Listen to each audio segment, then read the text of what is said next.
Hello, hello. According to this, I'm live on Facebook, possibly not on YouTube. In fact, definitely not on YouTube. I am, for anyone who's interested, anybody following my adventures in digitizing my business, I'm currently using StreamYard, which I used the other day and it went all pixelated and juddery. However, the other day I was trying to broadcast simultaneously to YouTube and to Facebook. It had its certain drawbacks. YouTube, you couldn't seem to leave any comments, which is kind of awkward because if anybody does want to come on and ask a question, there's no there's no way of letting me know. There's no doorbell as far as I can see, and no comments on YouTube. However, before you start forming a bad opinion of StreamYard and say, "Oh, I'm definitely not going to use that service," I have to confess that in traditional man traditions, I haven't read the instructions. I've just dived in and made it happen. And there's a whole lot. Morning, Jane. And there's a whole lot of tutorial videos that I clearly need to watch. So there we go. However, David, thank you very much for saying good morning. Jane, thank you very much for saying good morning. This implies that the comments are working. Let's see if I can answer that. Watch my bad taping. Morning, all. Please comment if you'd like to join in and ask a question or offer some. There we are. Let's bob that up. Hi, Emma. Good morning. So, 4 and 11. Oh, Julie says, I messaged you. I think the first notification link went to yesterday's YouTube link. There was no way to get to today's live session. Yes. This is called Learning in Public. I'm doing it on purpose. Let me just clean the camera there. I say clean, I mean wipe it with my dirty finger. Yes, this is learning on doing it on purpose, trying to trip myself up, have things go wrong, all that sort of thing, so that if you're feeling insecure about starting your business because you haven't got the professionalism or the camera work or the technology know-how, it is better to be published than be perfect. It is better to be published than be perfect. I put out my book. It was full of copy what's it called, proofreading problems, simply because I'd put out for a proofreader and not been able to get one, and time was running out. People had pre-ordered the copy, and I was like, well, the content is what's important. So I'm quite good at English. I knew it wasn't atrocious, but there's certain industry standards, such as having, if you want to go ... and not complete your sentence, apparently it's 3 dots. That's the industry standard. There you go, ... So it's not the worst in the world, but it wasn't perfect. So I published it. In due course, somebody came on and said, why didn't you get a proper proofreader? The answer was, I didn't have time. I couldn't find one. So that was perfect to say, well, are you a proper proofreader? And bingo, there you are. Suddenly they had a job. I had my book sorted, and it was marvelous. So thank you, Michelle, for doing that. And if you're getting my book now, but it's better.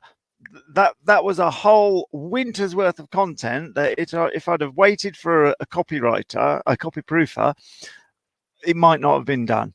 Here I am. I would love for this session. Do you know what plays in my mind? What I'd really love, I'd love to be a kind of rider confidence version of Monty Don on Gardener's World. I'd love that to be the program. And I'd love it to be a program with all camera cutaways and this and that. Maybe in the future, that's my dream. My bite size is to get started. As soon as I'm helping people with digitizing their business, I'm getting started in public and confessing up to I confess. There we are. So I'm hoping that people are finding this useful. If you're a rugby coach and you're like, well, how do I get started? I'm a flipping rugby coach. Well, I'm a flipping horse trainer. And here I am managing to do it. We've got people watching. My YouTube audience has now grown to 500 people. So it's working. It's helping people. It's not as good as my perfectionist side would want, but in the modern age where people are desperate for authenticity in a world of fake news and fake profiles and people putting over more than they are, and then your life seeming pale in comparison, authenticity is worth a lot. So if you are put off by my struggling in public to make this live, to give birth to this social distance social club, if it's really annoying you, you put away your comments, you put it in the comments, let rip, because I don't believe it is annoying people. I believe it's helping people. There we are. Let's have a little look through the comments. Lovely. So if you put a question, I'm going to invite you in and give it all a bit of context, see what we've got. Oh, we've got a question here from Samantha. She's on a quick break. We might have to be jolly quick. Okay. Oh, actually, this is such a simple one. I don't have to invite you on, Samantha, but make sure you come on again. Oh, okay, lovely. How often do I have to listen to the hypnosis? Well, what we need to think, over the last 30, I don't know how old you are, let's say 30 years, over the last 30 years, over the last 20 yards, how many times have you heard something negative about horses? Each time you can think of something you've learned negative about horses from all the people around you, all the people clamoring for status, all the people trying to put you down, all the people trying to give their opinion, all the people trying to tell you how to do it wrong, that you're doing it wrong, all the people telling you how they're suffering and how horses are evil and sharp and willful and everything else. How many times, if you just do a little score sheet of roughly how many times, each time you've heard one of them, listen to the hypnosis. It's true, because what's happened over the years, as you wander around your yard and you hear somebody saying something negative about horses, somebody saying something negative about horses. Did you see this lady whose head come off in 1973 when her horse jumped at a bin in Patagonia? I read it on Horse and Hound. All that. You're lucky your head didn't come off. You're lucky you weren't dragged. There you go. But if you've been surrounded by that, even when you're doing nothing, sometimes hypnosis is real subtle. So you're just moving your barrow across the yard and you're just going to the muck heap and you just hear one conversation going to the other, and I thought I was going to die. And that, it's just a little bit of background noise. And then there's another little bit of background noise saying, bye, be careful, don't die. And when someone goes out and let me give you the exact opposite to that. People who work professionally with horses, who should know above anyone the dangers or otherwise of horses, given that they are working professionally, they're constantly on the things, they're doing maybe eventing or some kind of sport, pushing horse and rider to the very limits of their ability. Oh, they should be in an absolute negative mess, according to what everybody's been saying. If you go and work on those places, nobody speaks like that. Nobody speaks like some of the leisure community decide to. They just don't, and they should know above all. So if you're going from leisure yard to leisure yard, to riding club, from pleasure rider to pleasure rider, and you're hearing people constantly, this little murmur in the background, basically, you're going to get killed, you're going to get killed, you're going to get killed, you're going to get killed, you're going to get killed, you're going to get killed, you soon find yourself drowning. It's like, I don't want to die. And there we are. And it's those little conversational hypnosis that you get from everybody around you, and nobody realizes it's conversational hypnosis, but it is. That's how many times you've been hypnotized to think that horses are not the vehicle to do horsey things on, is the amount of times that you need to listen to the hypnosis that horses are perfectly safe to do the things that you do horsey things on. Easy lemon squeezy. There we go. I hope that's answered your question. Morning, Carl. Not on YouTube. Yes, I need to apologise. Thank you, Yvonne. I need to apologise for being late for the 11 o'clock broadcast. I've had a bit of a morning. That's probably why I'm talking so fast. It was very exciting. This is what happened. Some of you may know that I have a blue and gold macaw called Popoguy, who's a cheeky little monster, and we took him up the fields for a fly. It was nice and gusty. Now, gusty has got different ways of affecting the flying of parrots. Macaws or any birds, they can use it to their advantage and fly all over the place. But when they have to fly against the wind to get back to me, it's a bit of a struggle. But nonetheless, it was all jolly good fun. He was having the greatest of times. And you may or may not know that I live in Hemel Hempstead, and this area here is one of the first release sites in the 1970s of the red kites. And the red kites here are huge. Red kites are usually carrion eaters, opportunists, but they will try their luck if they can. They generally don't eat the pigeons because the pigeons are too fast. Now, you can see where this is going. But to be fair, I can't just say I'm holding my hands up to being the irresponsible macaw owner, because we've been training. We've been training over the last year to duck out the way, ducking and diving, playing tag, playing catch, me pretending to catch him, and precisely for this reason. But nonetheless, honestly, my heart was in my mouth. So he was just flying. He went against the wind, almost level with me, and was just flying away, having a great time. And then he banked and he went, wow! And he zoomed off, and he came back again, and he zoomed off. And just as he zoomed off, this kite was above him. It's twice the size of him, and it was properly at full speed. So he was at full speed. It was at full speed. He turned left. It was very good. He turned right. And then it was just descending and turning at the same time. And it nearly got him. And then he did a little wind flip and a squawk, and they disappeared around the side of the woods. And I lost him. That's why I'm late. So he disappeared. So he gave a little squawk. He disappeared. And then, of course, the wind's blowing, so I can't hear. So I'm going along. I'm trying to train him to come back to 2 claps. So I'm clapping, and I'm Popoguy. And then, of course, you're thinking, oh, maybe he'd prefer. You start trying things, don't you? And it went on. And I was going, hello. Walking around, I was going, hello. Because that's one of his words. And he didn't come back. So I wandered, and then it was like, he must have gone home. So I phoned up Hannah, no reply. I phoned up Zana, no reply. And I didn't want to go home, so I was still wandering around the woods. Eventually I got through, and Hannah was like, yeah, he's here, he's sitting on your car. And he had his harness on as well, so that always makes me a bit nervous, because obviously it's a liability, because if they get their hands in. What kind of bird am I? These red kites, they've got hands. A genetic experiment that went wrong. They've got hands and noses.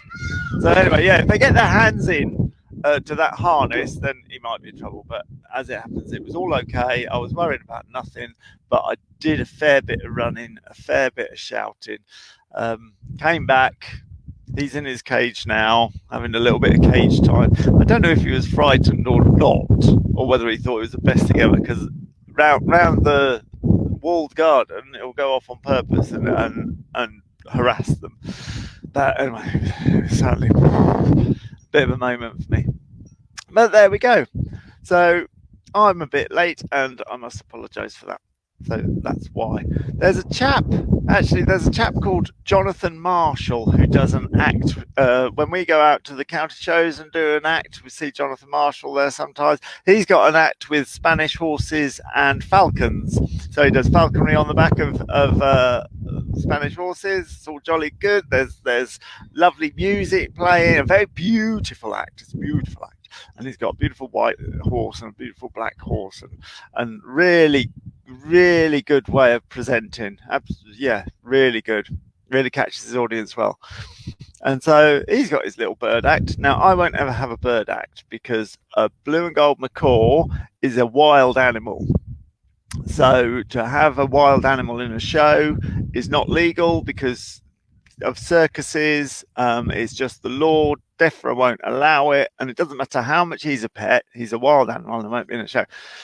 But even in the little demos that I do, just after today, I was just coming back, and for some reason my mind went on to birds and horses, went on to Jonathan Marshall, and I thought,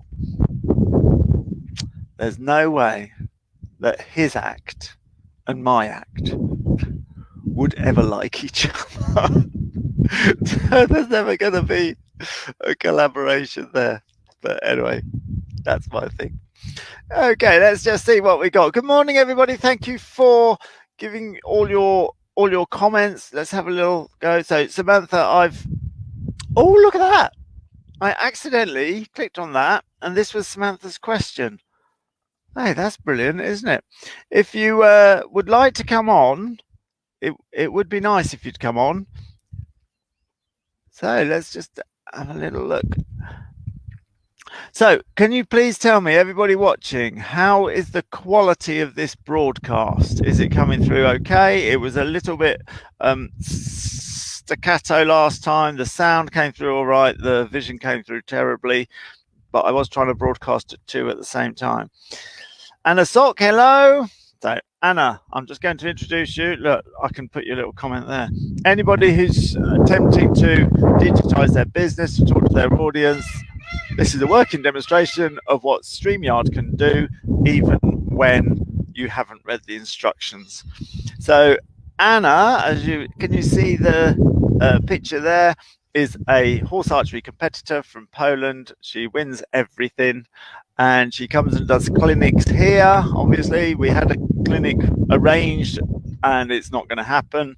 And she's also in our shows. If you've been to our shows, the International Cossacks. Oh, look, I could put that in the comment. So I'm just going to put the website, www.internationalcossacks. Anybody seen the International Cossacks? .co.uk, and Anna's in that, and she steals the show every time. And we come off the show, and we've been doing swords and lances and pyramids and handstands upside down on the horses and jumping over fire. Ooh. And everyone goes, "Oh, I like the girl doing the horse archery. That was the best bit." It is the best bit. It is the best bit. There we are. Okay, so International Cossacks, have I spelled that right? Let's bob that on there. Has anybody been to the show is the question. Let's hide Anna's comment there. Super. Okay, let's just have a look. Okay, Laura, are you prepared to come? Okay, let's just have a look at Laura's question. We need a little bit of context here. So Laura, if you're willing to come on to the show, then do. So that's the question that I'm hoping will get answered. I've got a comment here from Sarah. Horse and Country TV would be good. Yes, it would. Perhaps they'd like to answer my emails. Get on to them if you don't mind. Anybody who works at Horse and Country TV? Lovely. Okay, I'm just reading the comments here. Got Carl has said, as many as you have heard something with Denise, right. Firstly, I didn't give you a proper credit yesterday when I did my broadcast with no guests, and this is from Denise, actually. There is nothing to say that the new normal, which is coming, will be a negative new normal. When people are on the news and they're talking about the new normal, I'm a bit up in the sky there. When people are talking about, oh yes, well, it'll be the new normal and there'll still be this and there'll still be that. Let's just have a little think about the positives and negatives that are in the new normal. Well, we know about the negatives, but one of the positives is we now have a Conservative Prime Minister who's had his life saved by an immigrant in the NHS. That's going to have an effect. We've got dolphins swimming around the canals of Venice. We've got pollution levels dropped. We've got people's lives saved, people dying less of pollution. We've got people dying less of car crashes. We've got less gang violence. We've got less murders in the big cities, less everything. And I did include the example that if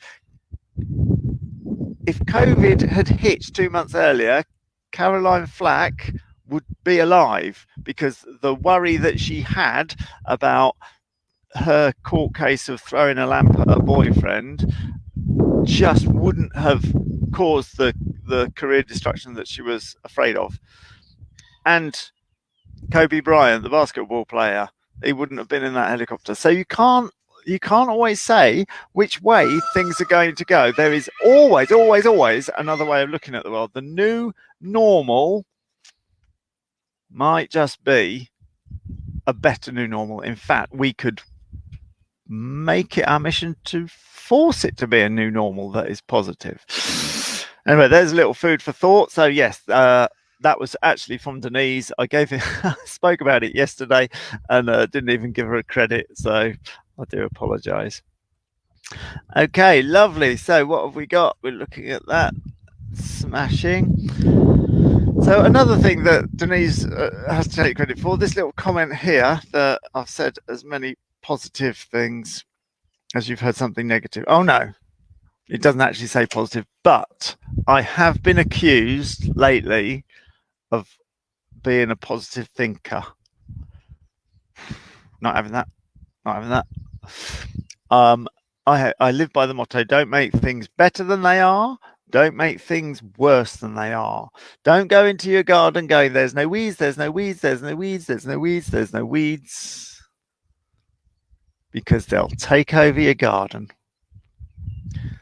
Similarly, we don't want to go more negative, going, there's loads of weeds, I can't do anything about it, and then they take over your garden.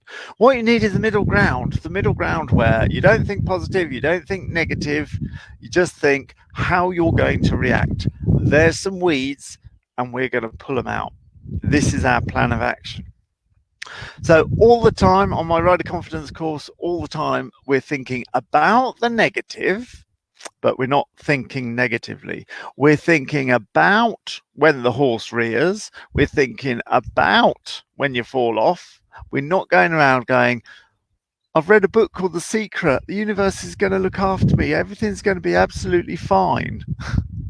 That's positive thinking. To be fair, I wrote my book and I've included positive thinking, and I wish I'd chosen the title helpful thinking or powerful thinking. I'm going to come up with my own little phrase in due course, I've no doubt, where that kind of thinking is described as something other than positive thinking. So one of the best ways that I've found, I haven't even got to anyone's questions yet. If you've got a question to ask and you're willing to come on, you better come on. Let me just have a look in case people are waiting. I'll just zoom down there. Okay, lovely. Anybody coming on for a question? Very good reception, coming through loud and clear. I like that. I wonder if it was just Maz, yes, a little bit of wind noise in the background. You're quite correct. That's why I put this on in the hope of cutting it down, but I could really do with one of those foam thingies. So yeah, positive thinking isn't necessarily what I'm about. I'm about helpful thinking. I'm about turning the what ifs, you're going along and you're going, what if I fall? What if I fall? What if I fall? What if I fall? What if the horse rears? What if the horse rears? Into change what if into if then. So you've got a plan.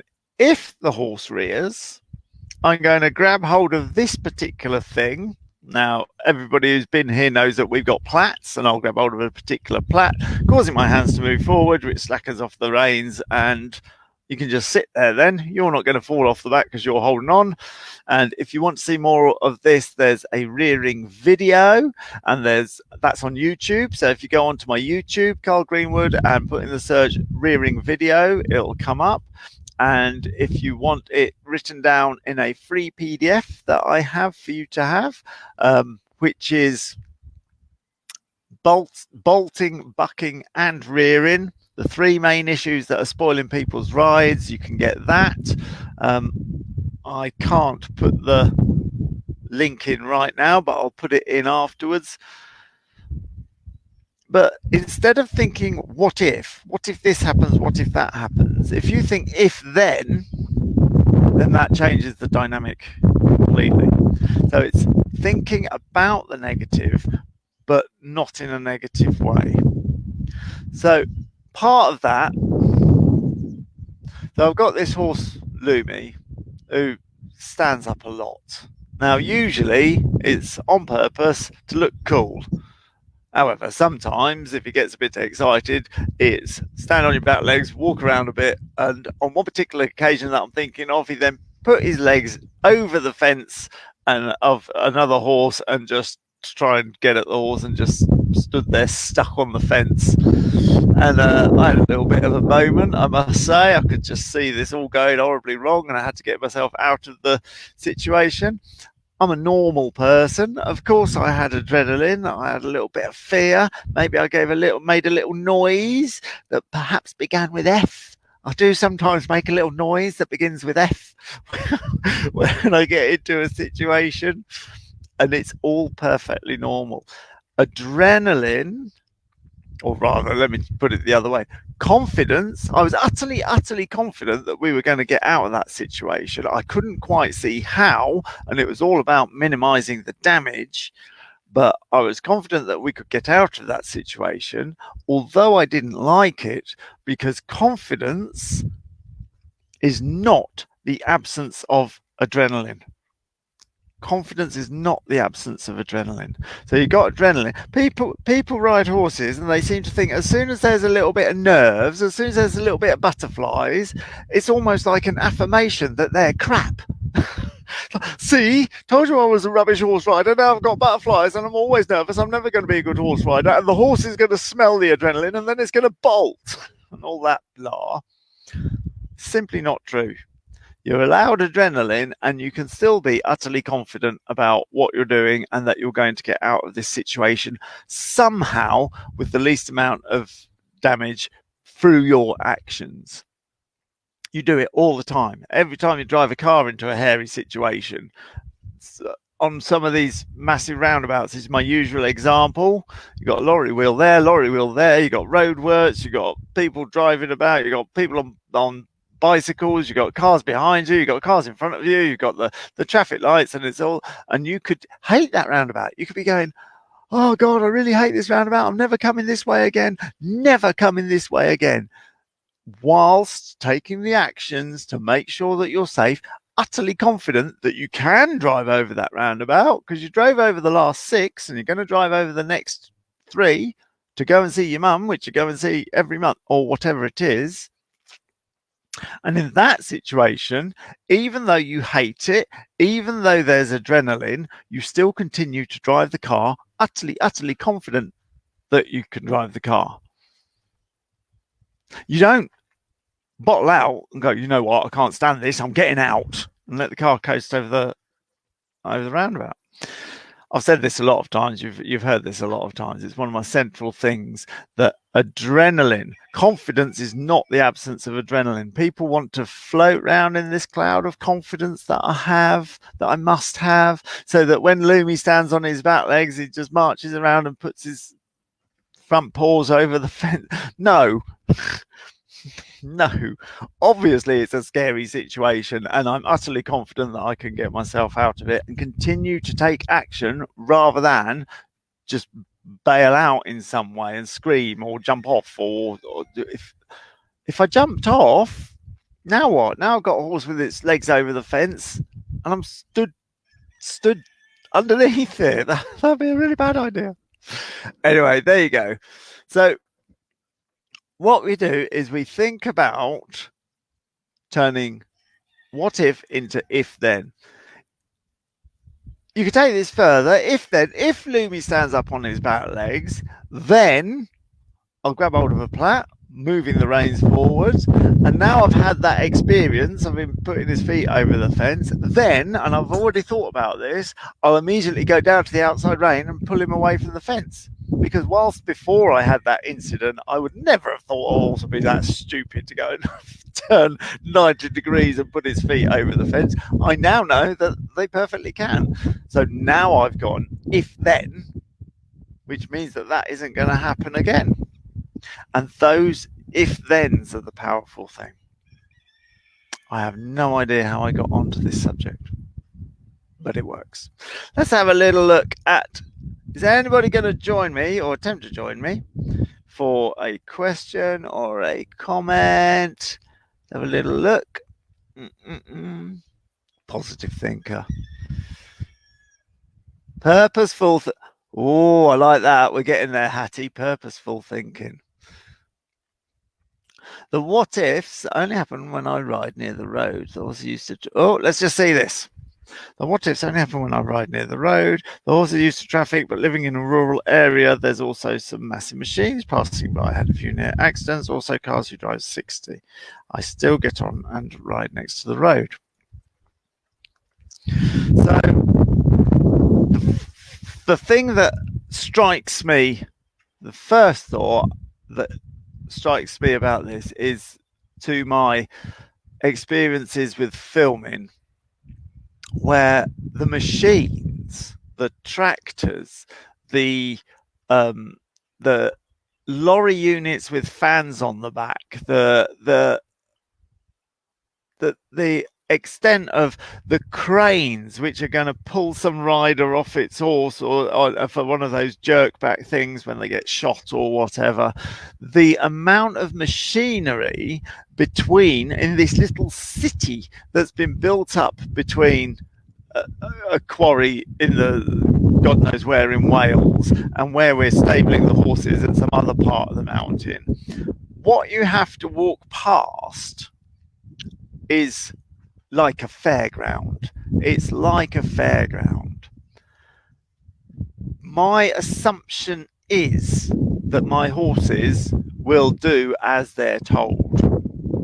That they will. Firstly, my assumption is that horses are perfectly capable of coping with these big machines.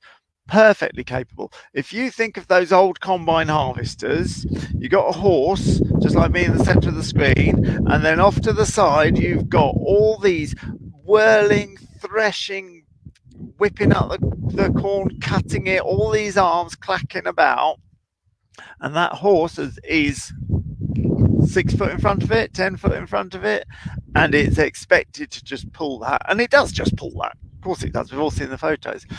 How come? Because the expectation of the driver is that the horse will do it. And by little bite sizes, by little amounts of incremental steps, we teach the horse that we fully expect you to do this. Fully expect you to do this. As soon as we're on the road training our horses, or even better, as soon as we're at home deciding to train our horses, and if you can borrow a large vehicle, and there is no problem at all. If you wanted to get a little bullfighting video with you and a JCB, and you worked on that and you made a funny little video and put it onto YouTube as an example of how well you've trained your horse, and just watch the comments come in. A good proportion of them will be negative, saying that you're cruel. But if you do it well, and it would be a fantastic little video. But I might even do that. I've had a brilliant idea. My point is that your expectation that the horse will be able to get used to these things, added into the time and effort you get used to these things, which sometimes we're talking about years. Of course we are. You might be talking about 3 or 4 seasons to get that bullfighting act together. But it's perfectly possible with the expectation that you're able to do it. I've done lots of videos on how to do this, how to desensitize horses, giving examples of exercises to do in the arena to start the process of the horse learning to learn.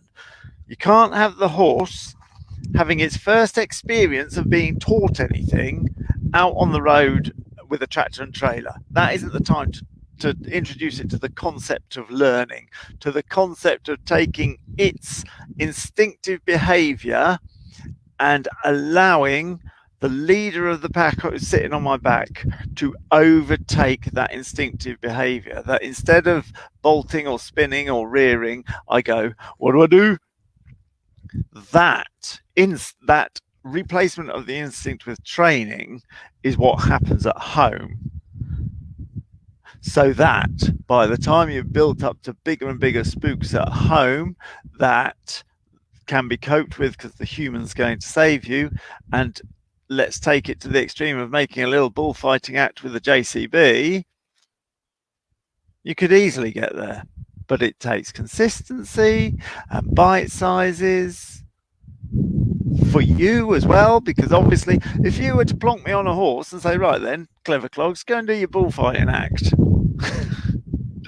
I wouldn't be prepared. I'd be like, this is going to go wrong. And I'd be full of adrenaline. I'd be full of fear. I'd be full of nerves. The horse would be like, oh, he's obviously scared. I'm scared too. It'd be a mess. It'd be an absolute mess. But I know that this can happen. I'm starting to wonder whether I should do it and video it all. Might do. I haven't actually got a young horse that hasn't been... I mean, they've all been trained pretty well to so many spooks in there that I don't suppose it would take me very long because I put the effort in there. Anyway, there you go. I don't like the way that this StreamYard hasn't got a doorbell or something for people to ask to come on. It's just... Sorry, I don't mean to be vague and ignore you. I'm just looking at the comments. If oh, there we are. So let's just have a little look. There's Maz's comment. Charlotte saying it's been very helpful. Lovely, lovely, lovely. I've got a bit of a comeback from Tessa here. But what if you can't control the environment? I think I'll just answer that. You can control the environment here. And this is where you teach the horse that when something dangerous that you set up, so it's not dangerous, such as, let's start with something simple that I use, a garden sprinkler. Let's say we're going to teach the horse to go through a garden sprinkler. So we're going to set the garden sprinkler off, we're going to put our wet weather gear on, and we're going to send the horse through it. Well, it's not that much of a trick, but at the same time, it is a trick that you would need building up to. You'd probably need to start the garden sprinkler going 20 meters away, so you can control your environment. You control your environment until you've replaced the instinct of the horse to rear and spin or whatever. And sometimes I won't even take a horse out for 2 seasons if necessary. If it's that kind of horse, there's nothing to say. And the pressure from everybody else going, oh, are you hacking yet? Are you jumping yet? Are you cantering yet? Don't listen to them. Don't listen to them. If that horse requires a couple of seasons in there, getting used to everything that you possibly can. We had a job on the beach. Oh, I hope you saw it. It was the foals video, for a video called Neptune. So you can have a look at that. You can see the end result. So we had a job on the beach. In fact, I'm talking about the wrong one. I'm talking about the Jaguar advert. 5 horses on the beach chasing a camera car. And so we actually took our car. I can't see the arena. We actually took our car into that arena and was feeding them out of it and bibbing the horn and revving it up and they were really close and making the car sort of like bump forward, you know, playing on the clutch sort of thing. And I can control that environment. We can have horses in the field and be riding a perfect figure 8 whilst Freddie zooms up and down in the car screaming the bejesus out of it. We can control that, so that by the time we get into an uncontrollable environment, and I'm going to tell another story now. Another story. So we went to a Clifton, Ashton something Park, where they have a big balloon fiesta, And we arrived quite late, and we had to drive through the fairground. And the health and safety came up, and they were like, "You can't drive through the fairground." And it's like, "Well, we have to get to where we're staying." And it's like, "No, you can't drive through the fairground. You have to walk." And we were like, "Well, we've got the horses. They have to go." And he said, "You'll have to walk your horses." So instead of putting having the horses on the lorry, and the lorry going at 2 miles an hour through the crowd, we were walking horses in the dark through the fair with all the dodgems and the lights and the simulator for the RAF thing, and crowds and crowds of candy floss eating, beer swilling, drunk, shouting, dancing, having a fight with their boyfriend Bristolians. And for some reason, they thought that 6 horses being led through that was safer than driving the lorry through. So yes, by that time, you can't control your environment. And what did we do? We told the horses utterly to listen to us, and we weren't even riding them, so we were leading them, which is even more less in control. Listen to us, walk forward absolutely perfectly. I didn't for one moment allow the horse to stop, look round, and make up its own mind whether or not it was all right. Because if it had decided it wasn't all right, we'd have been in an enormous amount of trouble. So by my actions, by my drive, by my going forward, I was telling it we were all right. Because we would not be schooling the horse, because I was telling it to walk forward in the most perfect walk ever. I would not be schooling the horse if it was dangerous, is what the horse thinks. I would not be telling it to do this. When I lead my horses, they have to be absolutely shoulder to shoulder, not an inch further forward, not an inch further back. Some people like the head there. I like the shoulder there. In the theory that if it gets spooked and jumps sideways, its shoulder is going to hit my shoulder, and the front feet aren't going to jump onto my tendons in my heels.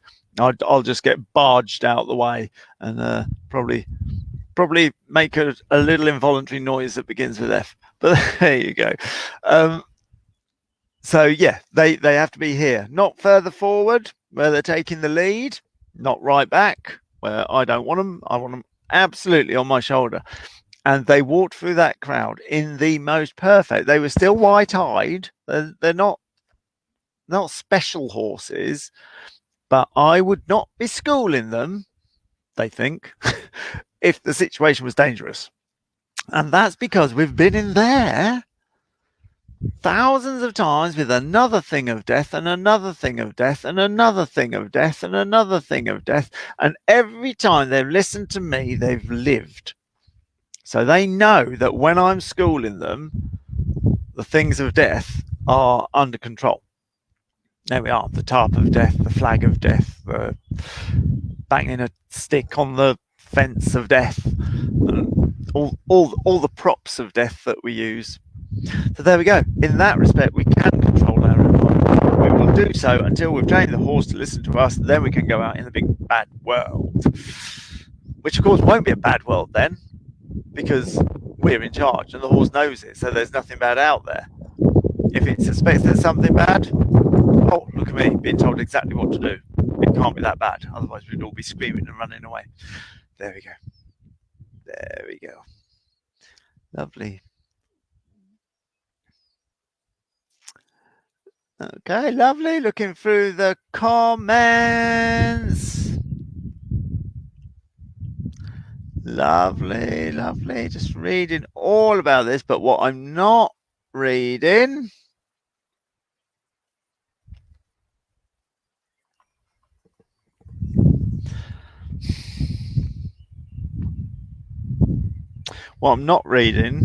is anybody wanting to come on and ask the question, give it some context.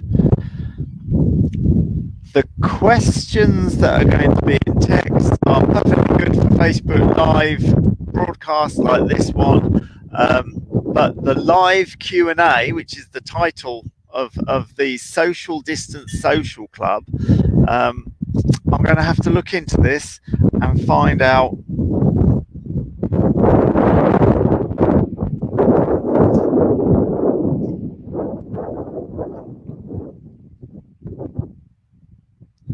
a way to ask people. And yeah, tell you what, this is the way to ask people.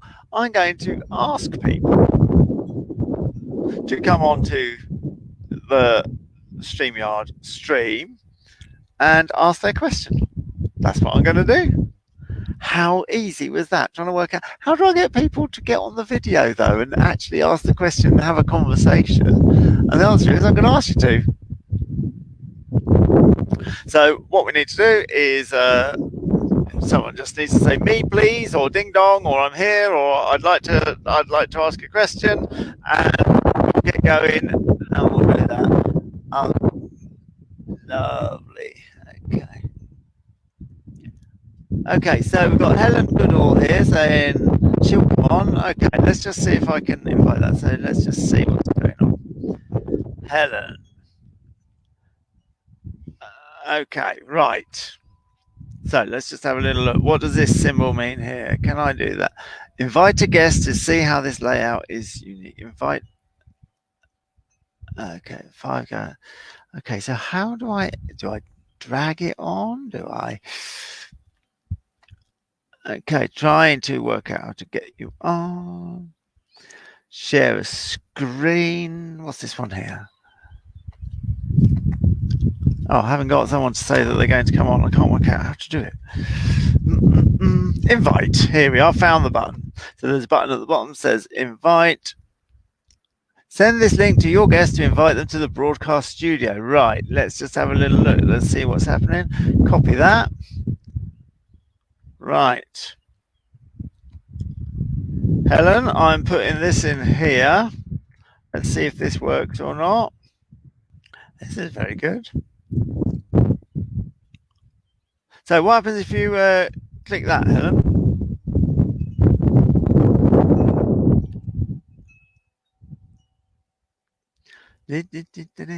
Oh, this is very exciting. There must be a notification will come up.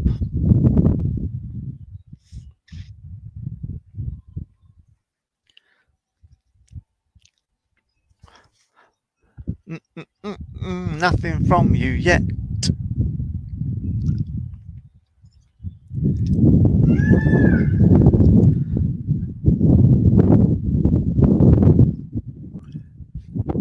What's that say? F-R-E-R. Oh, it's not very clear. Can you not click on that? You might have to copy and paste it and put it into your browser.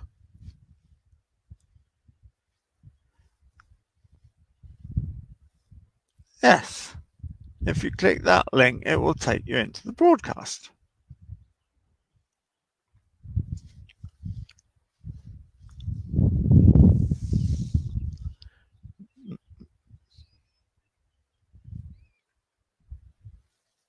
Talk amongst yourselves. Someone must know a joke.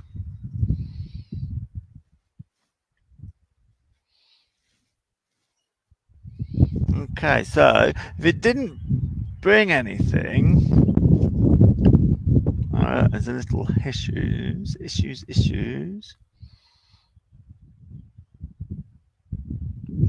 Let's just have a little looky.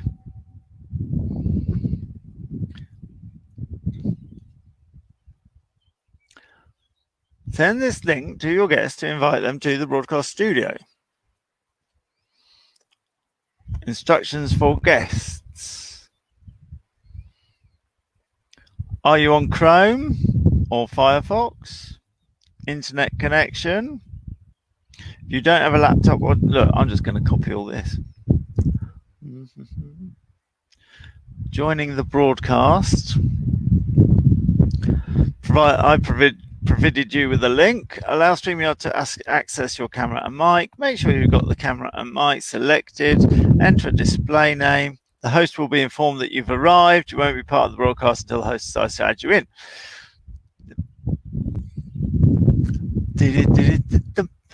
Okay, let's just bob back to my broadcast.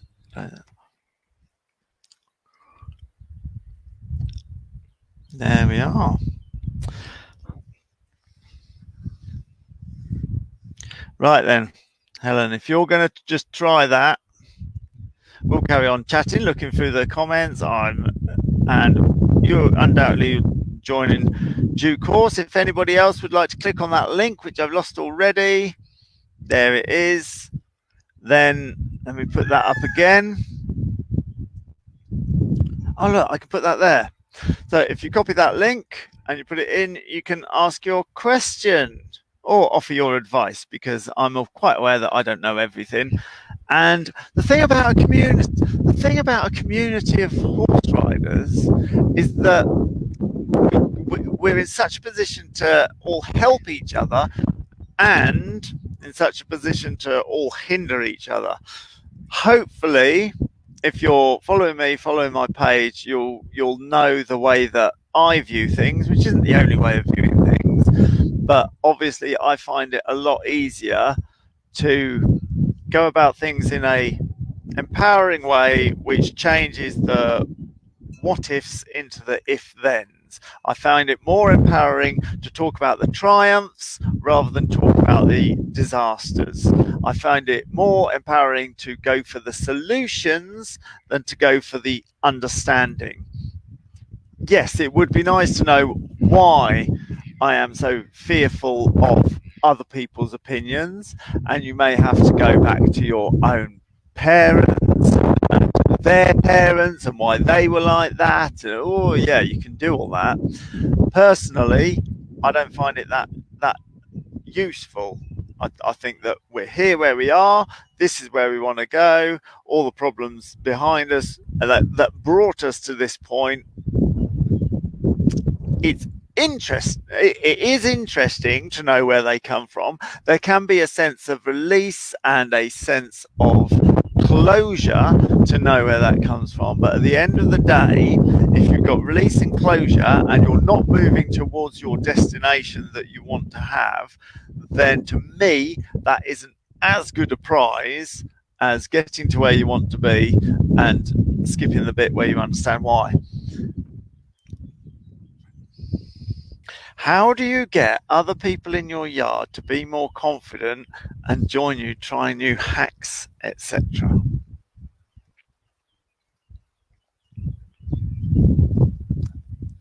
I don't know. I don't know. I do know that it's important to find a way. I've written my book and I'm doing these broadcasts in order to get people to enjoy their horse more. My book is called Control Your Stress and Enjoy Your Horse, available at all good bookshops. It's not an advert. Excuse me. And I spent a lot of time wondering about the title. And eventually I decided that it was very important to have enjoy your horse, because at the end of the day, horses are fun. Now, quite how you get the other people on your yard to go and have fun with you, maybe think of something other than hacks. Maybe think of different activities. Personally, because of the work that I do, I'd be more inclined to, oh, hello, we've got Katie here. I'd be more inclined to find, say, bomb-proofing days. That's what I'd do. I'd go, let's all carry flags. I'd say, let's do a quadrille. Let's make a little quadrille, and if we could get 6 or 7 or 8 people to do that quadrille, and then we could practice it with flags and what have you, and then do a little display, all that sort of thing.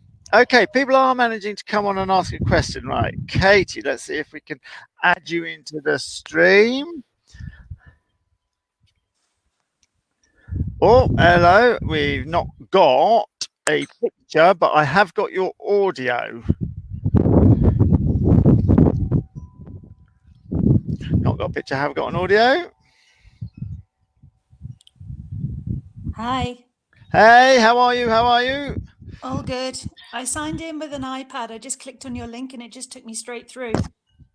Okay, so that worked. So, Helen, I wonder, Helen, you hear that? It just clicked on the link and it just went straight through. Helen's going, hang on, hang on. Marvelous. Thank you, Katie. So, we've got no picture. Is that on purpose?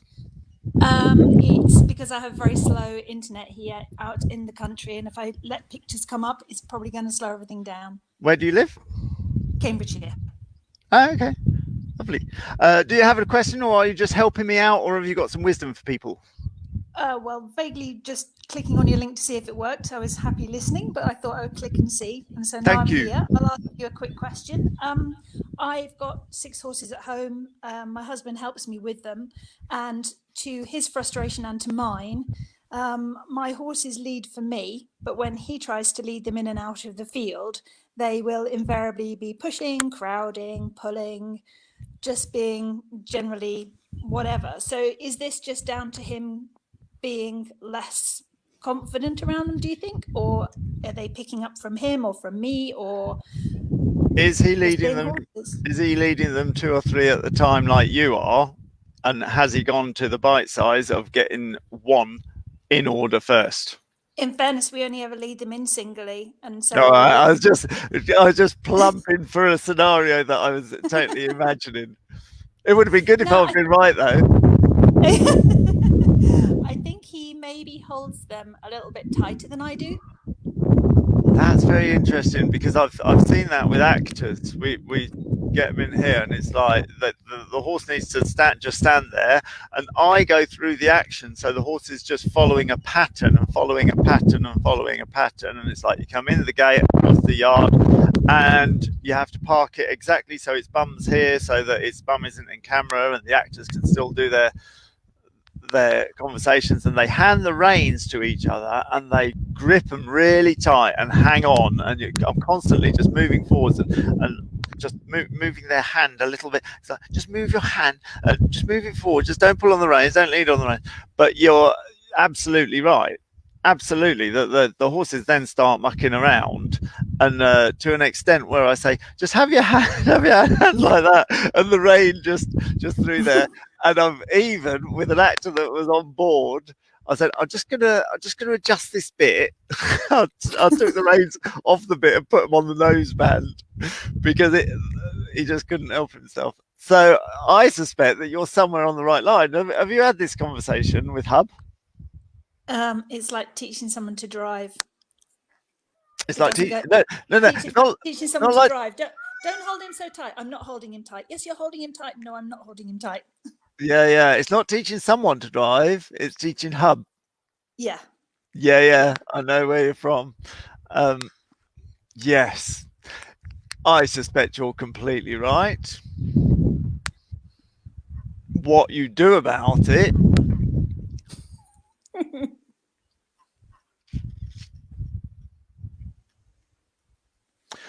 a thing that I use for my students when we get to this thing is where they feel that I'm asking something and there's a conflict or a resistance. I say, just for my interest, can you just try, just because I'm interested how the horse will react, can you just try actually pushing the rein forward a bit so there's definitely a bit of loop there? Or I'll say, can you, just for my interest, just try when you dismount, just make sure that you're behind where the stirrup is, just for my interest. And Yeah. I because actually it is for my interest.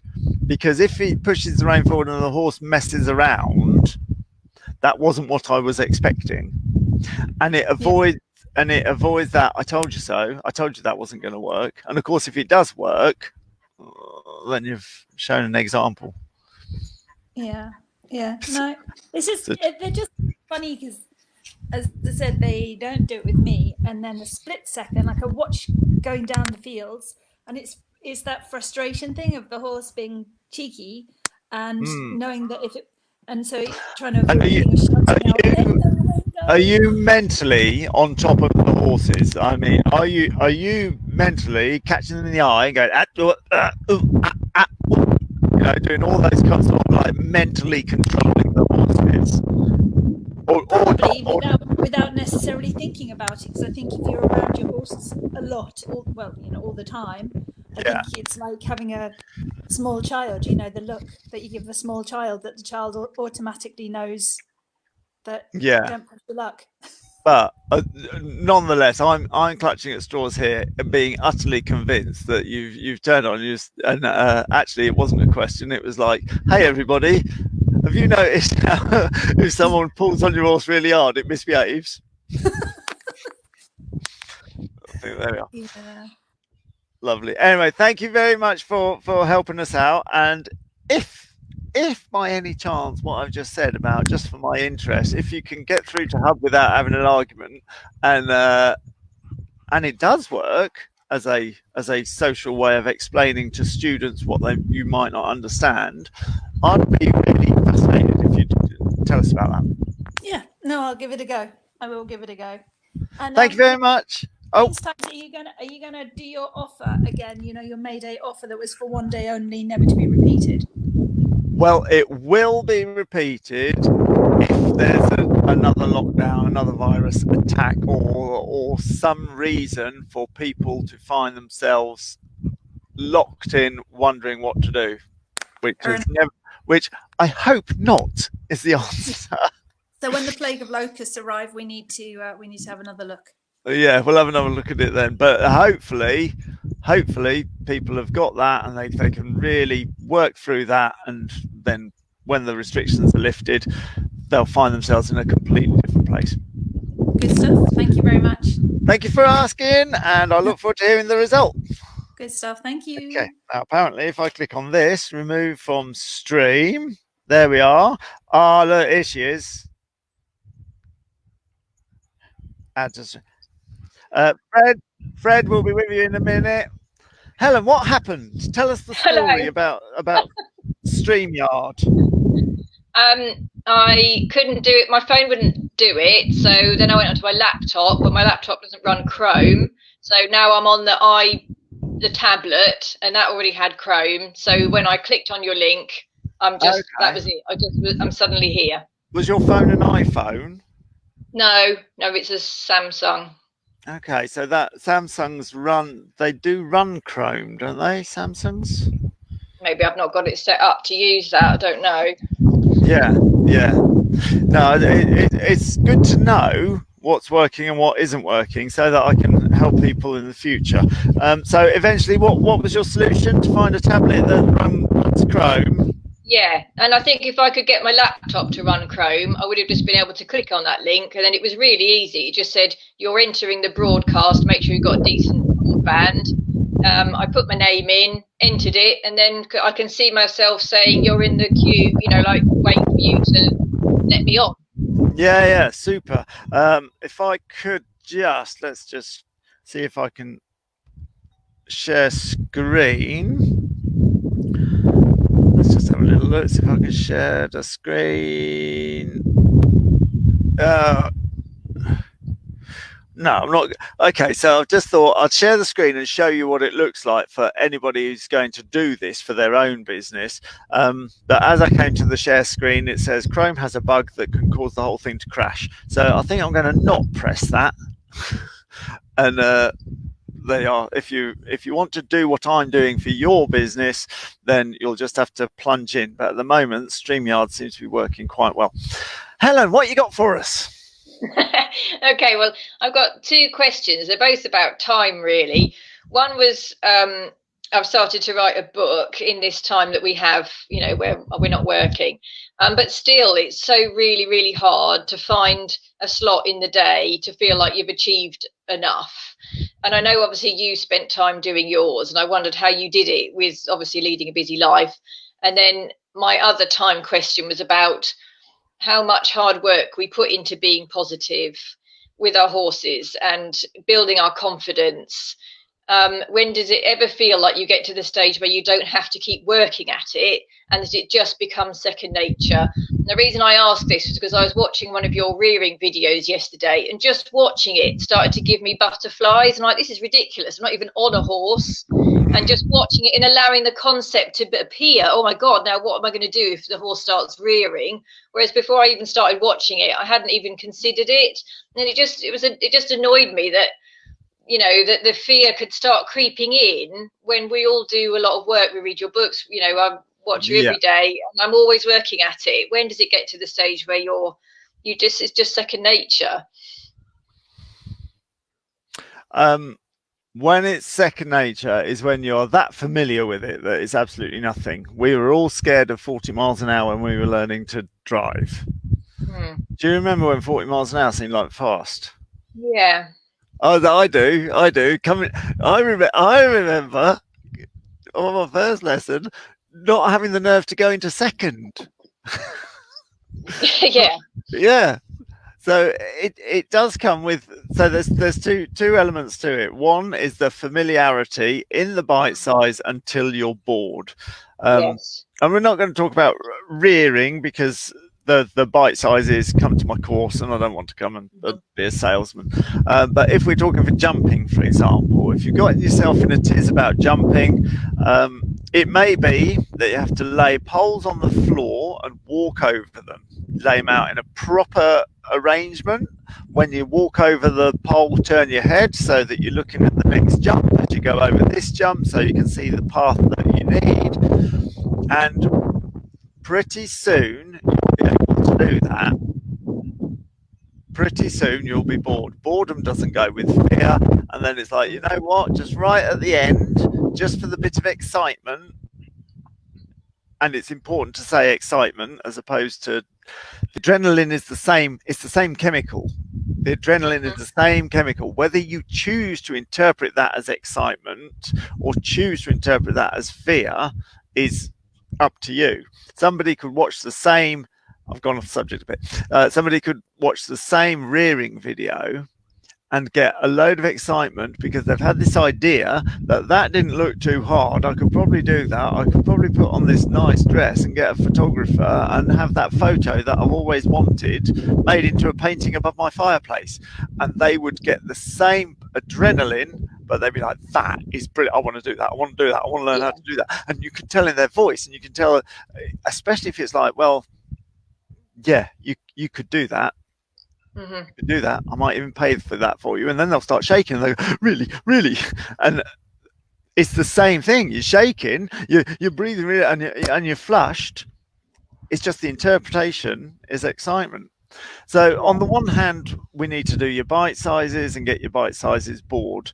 So let's say at the end of walking over the poles, once you've done that for a week, then you're going to raise one pole to ankle height. That's where your excitement comes in, and you're not going to allow yourself to say, this is my nervous bit, this is the exciting bit.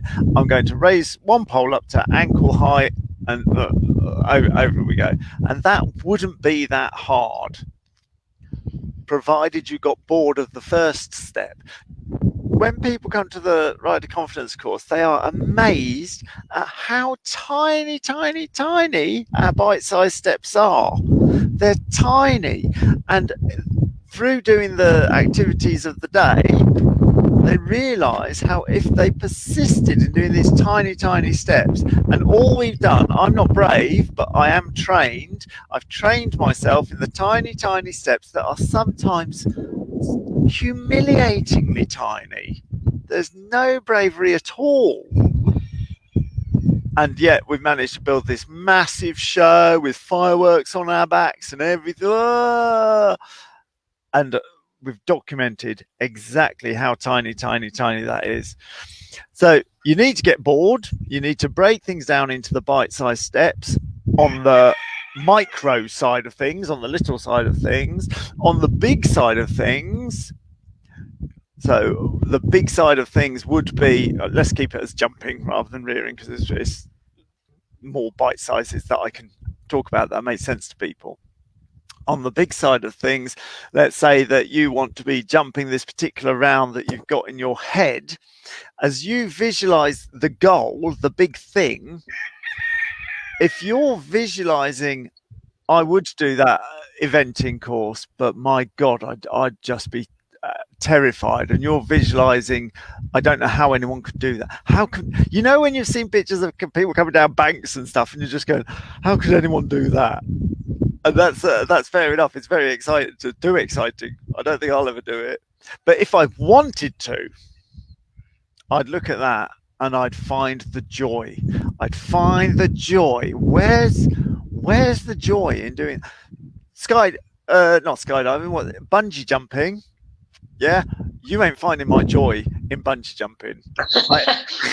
I can't see the joy. I don't want to bungee jump. I don't want to do it. But if I did want to do it, if it was like, no, I want that photo. I want to be on that bridge over that chasm in Australia. I want to. You have to find the joy first in the large picture. You find the joy, and once you realize it's possible to be joyful doing this scary thing, then it is possible. So if you could think, would there be a situation where I would be in a scary rear but absolutely enjoying it? And one very obvious example is that you'd be having a picture taken that is going to go above your fireplace or whatever. Or could I think of a situation where I would be enjoying going down this bank? Or can I see a situation where I would be enjoying doing this thing? And as long as you focus on the joy that you may never get there, but the fact that one person can enjoy it, you could enjoy it, and if you broke it down into boring steps, you would get to that enjoyment part. And along that familiarity, just like when I was driving a car, the joy would be going to Alton Towers or whatever. It'll be marvellous when I'm driving a car. It'll be marvellous. Me and my friends, we're going to go from London to Brighton. We're going to go clubbing, or whatever it is that you're saying was the drive to get me to get out of first into second, which I was worried about. And of course, now we drive, it's like, does that make sense?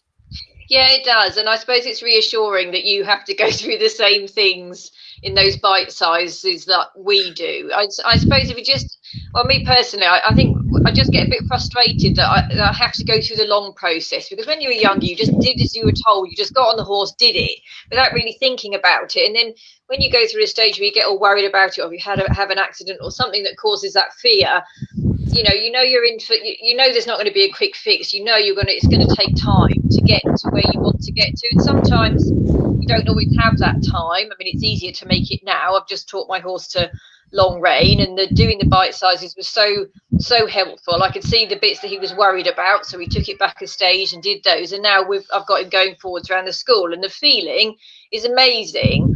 But when I started it, I was like, oh God, I don't really know if I want to do this. It feels like work. And I suppose now we've got to the stage where, yeah, you can do it and it's a bit boring. So what's the next thing? But it's just difficult sometimes when you just want to get on and do it. You've hit the nail on the head. As well as the joy in the big and the boredom in the little, it's enjoying the process. If you're not going to enjoy the process, then yeah, you've got a pretty hard time. But I enjoy the process. I really enjoy it. I really did enjoy the process. I could enjoy the process once I could see that it was working, and you can see that quite quickly. And then if it goes wrong, you know you've got to change tack. So it's about using your brain and sort of engaging yourself in that way to get the best. Yeah. But I still want to leap to the end result quickly, because there you go. I'm just impatient. Oh well, that's a totally different issue. Yeah, but it also comes down to time, which is that first question. Like, it takes time to do these things, and why, maybe that's a lot older than you look. No, I don't mean like that. I mean like hours in the day. We've got time. As for hours in the day, which brings you back to your first question. So if you're going to have time for consistency with your horse, and let's say that you decide that you're going to do 2 sessions of long reining for 15 minutes each. Yeah. Then or it's just like saying you're going to have 2 sessions of 15 minutes each to write your book. Yes. And planning your day. Time management. There's no such thing as time management. There's only distraction management. There's only distraction management. Time management is all fine. It's prioritizing your distractions. So you kind of go, oh well, at 2 o'clock after lunch, I'm going to do the first 15 minutes of my book. And then as you get towards the end of lunch, the kids start and the phone starts and the starts. Well, you didn't actually prioritize this is going to happen. Now, if the bank manager was coming around at 2 o'clock and you were going to have a meeting which would end up with you getting a something that was really important to you, and this important person was coming round, you'd be amazed how the kids would be taken care of and the phone would be unplugged and your mobile phone would actually be shut in the car so that it didn't actually go off and you weren't. It's about that prioritization. Distraction management is the name of the game. So you write down what you want to do today at what time, and then make it easier to do it than to not do it. Yeah. I saw you disappeared then. Did you hear that? No, I lost you because the internet connection went down a little bit. So it just, everything froze. You'll see it on the replay, but I'll say it anyway. Arrange your distractions and arrange things in such a way that it's easier to do the thing that you were going to do than to not do it. So if, for example, you want to learn to play the guitar and your guitar is in a room at the other end of the house and you're sat on the sofa with the remote next to you, the chances of you sitting and watching the telly rather than playing the guitar are vastly increased. If you put the remote in the other side of the room and find a place for the guitar to sit next to the sofa, the chances of you learning to play the guitar are vastly increased. So if you're going to write a book and you're going to have your phone beeping away with your Facebook notice and your Instagram notice and who's got this and who's got that, take your phone, turn it off, and not only turn it off, but take it into your car and shut it in the glove box and then go and start looking at your book. You will find that the effort to just see what Margaret said about that last thing I put on her picture means getting up, taking your speech to text thing off, get in the car. It would be easier for you to just complete your 15 minutes, complete your 25 minutes. 25 minutes is the golden time. That's why we had lessons as kids at 25 minutes long. So you got your 25 minutes. You can put a countdown on your computer, like it's just counts down, and that countdown of 25 minutes means that when you're 7 minutes in and you're like, oh, this is going on a bit, maybe I'll do something else, you look at the clock and it's like, okay, so that was 25 minutes. There's only 18 minutes to go. I can do 18. Yeah, I can do 18 minutes. You could do that. It's only just over a quarter of an hour and you'll persist. If you go and say, right, I must write my book, I'm going to give myself a 4-hour afternoon, and 7 minutes in, you're going, only 3 hours, 53 minutes to go. You're pretty soon going to get up and go away, aren't you? It's like, oh, I can't do this. So I can see. It's prioritizing, isn't it? Set yourself a 25-minute block, prioritize as if it mattered to you. Which it does. And then make it easier to do it by managing your distractions. It's not time management, it's distraction management. I've got it. Does that all make sense? Yes, definitely. Thank you. And when I was doing my book, I put on one of these, I got speech to text on the computer, and I just said as slowly and clearly as I could everything that I knew that I was going to say, and it was all terrible punctuation, but I was getting it out a chapter at a time, and then the next session I'd just go and sort out the punctuation after I'd actually written the book, which for me was useful. Yes. Well, you, as always, are incredibly useful to my day. So thank you very much, and keep doing what you're doing. It's just been a great help in this time. Thank you. Thank you. And you know what? This has been a very enjoyable little meeting. So Yay! thank you very much. See So you cool. later. Bye-bye. Bye. There we are. See if Fred wants to come on. Fred, are you there? I am. Hi. Hi, how are you? Good, thanks. Yep, I'm good. Right, okay. Was it difficult to join the broadcast? No, not at all. I went onto Facebook and it was just there. And then I put the link you put on into my computer and it just came up straight away. So it was really easy. Oh, brilliant. Yeah, how can I help you? Well, God, I've had horses now for quite a few years. And I've got a lovely little horse now. He's about 15 hands. He's he's American Paint Cross, lovely nature, really, really adorable nature, really nice person.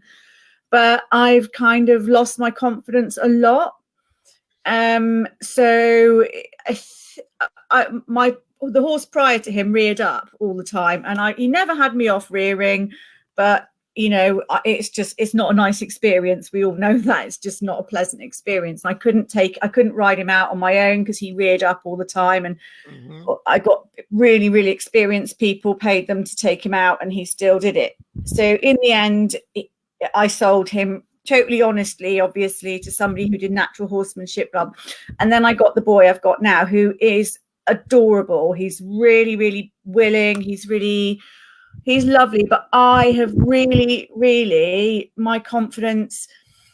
I had a little accident on him about 2 years ago where I fractured my ankle. It was doing cross country, just a training clinic. I don't compete. I don't do anything like that. I haven't got the confidence to do that, but I was doing it. Came off, left my foot in the stirrup and fractured my ankle and had quite a lot of time off. And I've really and then about a year ago, I had to move to where I live now. And so I moved my horse. I've always had them really close to me.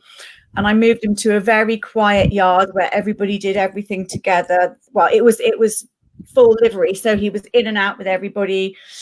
Whereas before it was DIY.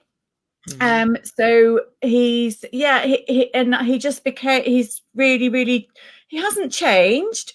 But I couldn't hack out very much. So the thing when I moved there, I was nervous hacking out on my own. So I didn't do it. I always went out with somebody else, and her horse went lame for quite a while last year. So we didn't hack out. We did a bit of natural horsemanship, and they had a school there so I could play with him in the school. And, you know, I feel that myself and the horse have got a really good bond. But I then started having lessons before the lockdown, and I literally, after so many years of riding, had to be led around the school on a lead rope by my instructor. Luckily, she's lovely, and you know, she understood. But I felt like I was a child again. But hacking out, I'm okay in company. More recently, now I've had to move him. I've moved him again recently for I want to have that more one-on-one, and I couldn't there. So I've moved him to DIY down the road from me. So I see him every day. I've got that contact back again. And I've started hacking out with the girl there who keeps her father owns it, and she has her horse there. And I've done things like I've cantered again for the first time in like 2 years. But I don't know what it is. There's this ball inside me that if she says, "Oh, let's go in my granddad's field and have a good old," and I'm like, now I used to gallop him across the moors bitless. Yeah.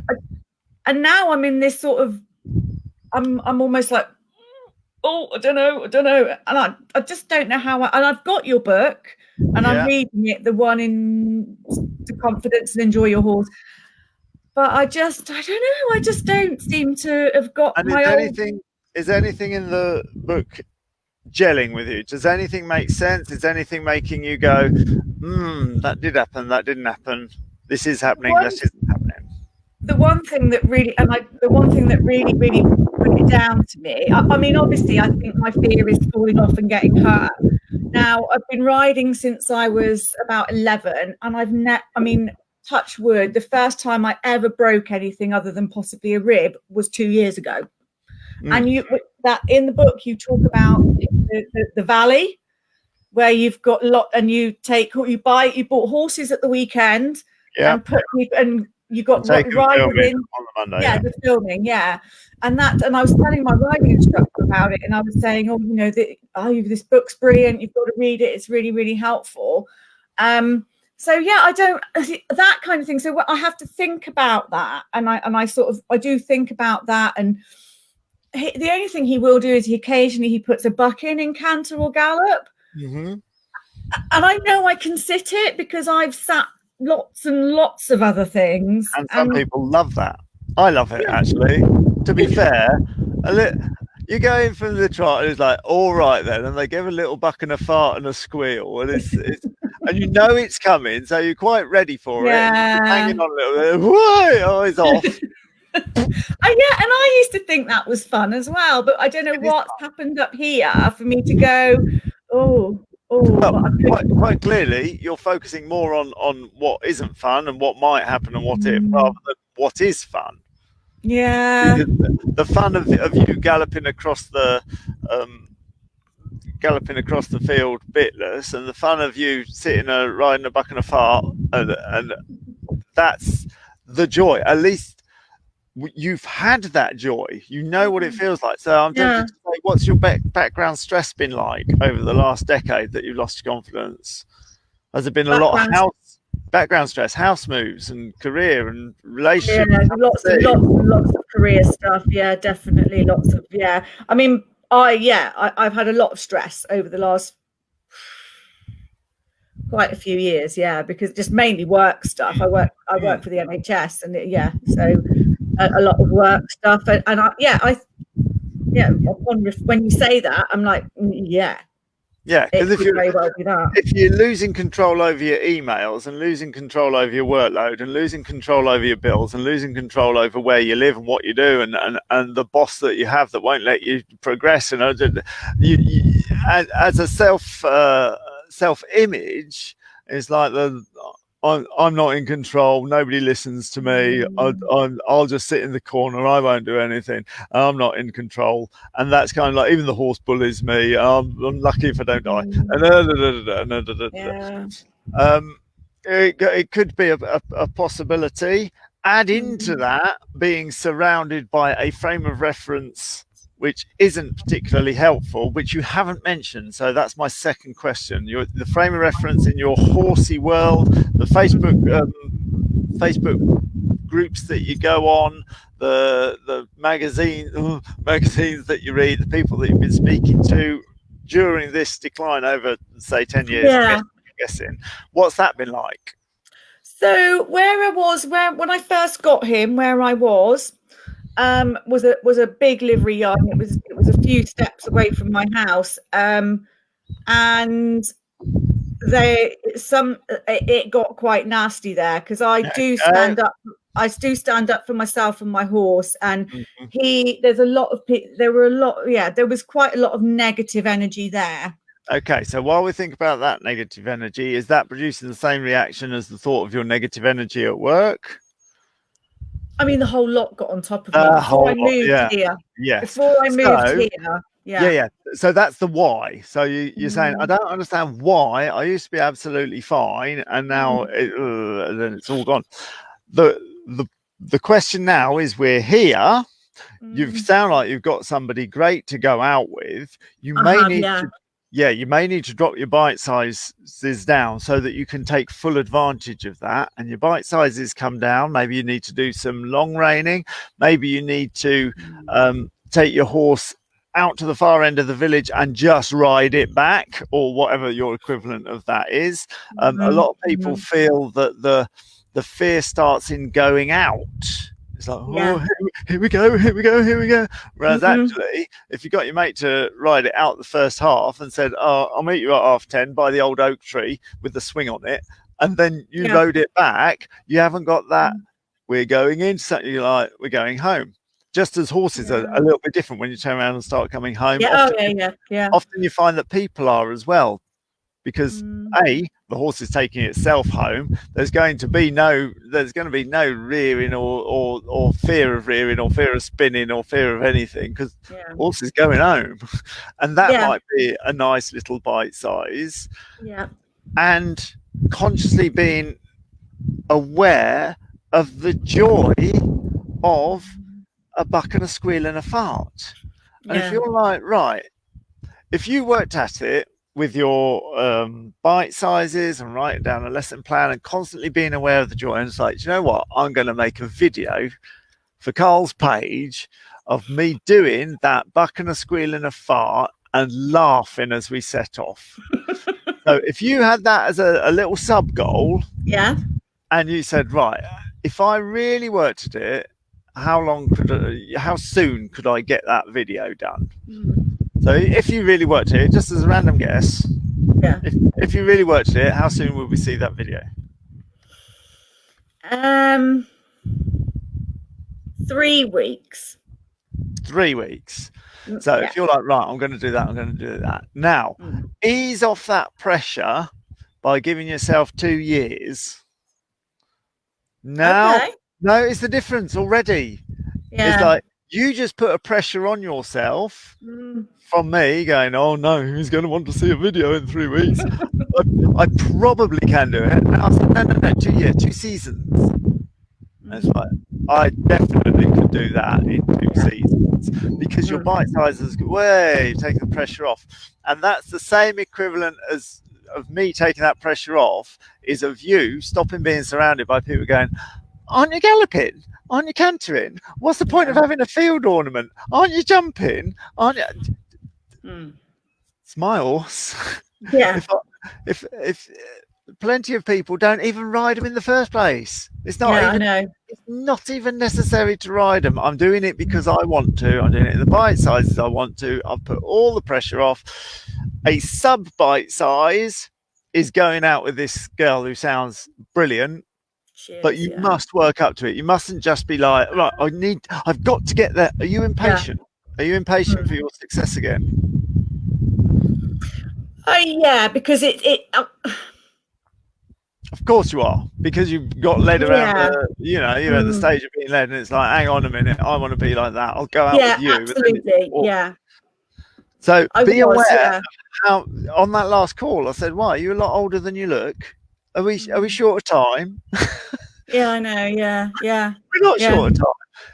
No. But crucially, enjoy the process. I'm going to enjoy this long reining bit. I'm going to enjoy the bit where Sandra rides him up to the oak tree with the swing on and I come back. We're going to make fun little videos. We're going to do funny little things. We're going to do a little charity something and get dressed and literally just find the fun in tiny bits in the sphere where you are, and as that sphere moves on, so you can move into that as well. I want to get back to the stage where I can hack him out on my own, where I used to hack out where I was before and meet a friend, and I've not done it here. I have not had the balls to do it. I've led him places. There we are. So already in the way that you talk, I haven't had the balls to do it. Is, to me, doesn't sound very joyful. No, it's not. It sounds like you pulling up every reserve of Lion King courage that you've got to go out. Of course, you're not going to move towards that image. I would move towards that image. The image is that earlier thing that you started saying, that I used to just go out and I'd meet her, and that's the image. So never find the brave, never pull on your brave pants to go out. That's not I wish I could find my brave pants to go out. Well, it's never going to happen, because who wants to go and be frightened? What you want is the joy of going out. So we've got some great little bite sizes. I don't know which order they'll come in, but one of them is someone else riding out and you're riding back. One of them is going out on a solo and meeting someone, and that can break into bite sizes, as in they could just wait around the corner 100 yards yards ahead, Yeah. and you can go and meet them. Mhm. And then that 100 yards ahead can gradually become a mile ahead. So there's a little bite size. You've got the little bite size of making the little video over a Mhm. period of 2 seasons of a buck and a fart, and then you'll be wanting to do it again. To make it a funny video and worth doing, you probably won't fart right. And you'll be like, oh, that was a good video, but it wasn't very loud. And I'm particularly thinking of Bullseye, who when he sets off up the horse archery track, when he's in the mood for it, lets out 2 or 3 big raspberries, and it's really funny. It's always funny. Farting is funny. It'll always make me laugh. And everything I've said is about the joy, the joy, the joy, the joy, the joy in the bite sizes, the joy in the progress, and absolutely nothing to do with Brave Pants or the Wise and you can apply that process to everything. You can apply that process to your work. How can I enjoy this process of progressing? So we need a progression. I need to know something I can do at work in 3 weeks and then give myself a whole season to do it. I will enjoy that process of getting on top of this system, that system, because even if it's something miserable, you can find the joy in it, because it only seems miserable to you now, but somebody somewhere enjoys it. Yeah. No. So what are your thoughts? Because I've got a friend in the village, and I've said, would she walk out with me? Is that an okay thing to do? So if she walks out while I ride, provided that you enjoy it, yes. If you're looking forward to a walking out with your friend, whilst at the same time giving yourself a hard time because you feel like you're a child being walked out and you shouldn't be at this stage and you used to be able to do it. Well, now we're in trouble. Yeah, no, I wouldn't. I mean, I've got the person at the old livery yard where I was at. We said, you know, we could meet up and meet halfway. So if I just ask Bex to walk up with me while I meet her, so we have that positive of him meeting somebody, and then I can go for my ride with her. And my thoughts are, well, you know, we'll be going home. Yeah. So hopefully I'll be able to leave the other person. And if I can't leave the other person, I'll have to get off and lead him. Yeah. So that's the worst that can happen. But I always give him I did it the other day. I walked him over to meet somebody else who I hadn't ridden with for a long time and probably won't ever again. And then when we got back to leave her to, they were like, you're going to ride? I said, well, no, I'm going to walk him past your entrance gate. And if I get that, I'm going to leave it on a good note, get off and lead him home, because I don't want to have a battle. I just want to leave it on a really positive note, and then I'll lead him home. What, and then, that he would follow the other horse to the other yard? Well, stick a couple of long reins in your pocket. Yeah. And when it comes to leading, don't lead it, because that has a feeling of not achieving anything. Yeah. But say, if I want to, I'm going to swap to a long range training session, because it will show me that I can continue to drive him past there. It will show me how much he'll fight with me. It will show me that actually he will probably just go straight forwards from the tone of my voice. It will show me that I'm worried about nothing. It will show me that if there is a bit of a fight, it's perfectly fine. It'll also show me that if he turns in and he's a bit quick turning in, then I can stop him on the long reins, and I'm perfectly capable of reversing him out, and he's not going to flip over, and then we can carry on the journey. And it will show me all of that. And I'm now doing a long reining training session as well. Yeah, no, and then really brilliant. At some point you'll find yourself going, right, I'm at the gate. Can I be asked to do the long run? Well, actually, I might just ride him home this time. Yeah. And there's no sense of, I can't do it, now I'm opting out. Yeah, no, that's really brilliant idea. I can't do it, now I'm changing what I'm doing, and I'm going to have the bestest driving horse as well. Yeah, yeah. No, that's fantastic idea. I hadn't thought of that at all. So no, that you're right. That changes it doesn't seem like you're giving in, you're just changing what you're doing. So that's fantastic. I'm going to give that a go for sure. And does he long rein anyway, or are we at the beginning of that, which would be super, because now we're on a whole new level of I'm sure enjoying the progress. I bought him when he was about 4, and he must have been long reined, but I'm not sure. Let's assume that he isn't. So we'll start off with the feeling of the reins and enjoy every moment of his progression. He is a lovely boy. He is lovely. Yeah, get plenty of reversing in, 'cause reversing is absolutely super. When you're on board and they stop to go somewhere and you're too scared to turn around, reverse them backwards, turn around again, and you're past the whatever it is there. Thing is that the crazy thing is once I'm out hacking, I mean the people I rode out with these people on Saturday for the first time in a very long time, and he doesn't know them. It was completely new ride, everything was different, and at one point their horses were being nappy and I just banged him in front, and and he's like, fine, yeah, I'm in front. And the more I do it, the more confidence it gives me. And but it's just getting over that, and I think it's just having people with me gives me my confidence. So he's absolutely, it is all me. I know it is, because he's an absolute darling, and he does look to me for confidence, because he looks to whoever's there for confidence, whoever's riding or leading. As far as the gradually giving up going out solo, it's quite interesting that when people are under a great deal of mental stress and when people are anxious or suffering from anxiety attacks or depression or whatever, often the first signs is their interests and the little things at the edges start to get. So if they used to do photography, they'll start saying, I'm thinking of hanging up my camera. And everyone's like, why? And the answer is it's a primitive defense mechanism, which is the equivalent of shrinking into your shell and just waiting till the ice age is over. So at some point when you're like, oh, I don't think I'll solo anymore, could have been a good time to think of a really good solo project that has joy in it and joy in the progression. And it's...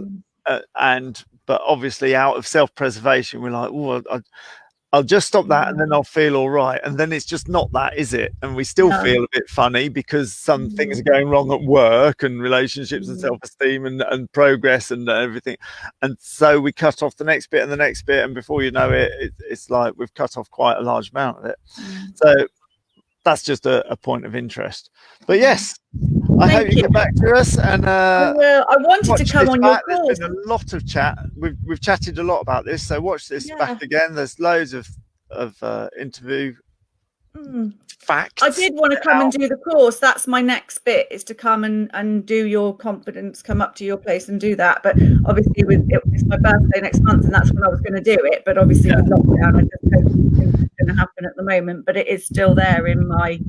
Again, with the course, people come like they're going to the gallows, and we start off saying, look, horses are supposed to be fun, and we like fun on bigger. It's all about find the joy and the fun, and we laugh all day long. We're all making jokes all day long, and at the end of it, people are like, do you know what? I don't know why I was worried. This has been great, and it's just that finding the joy in the process.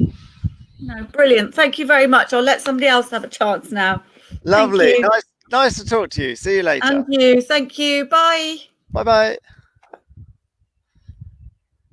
Eloise, are you there? Oh, hi. Can you hear me? I can hear you. I can't see you. Is that intentional? Yes, it is. Oh, sorry, let me just shut the door up. Okay.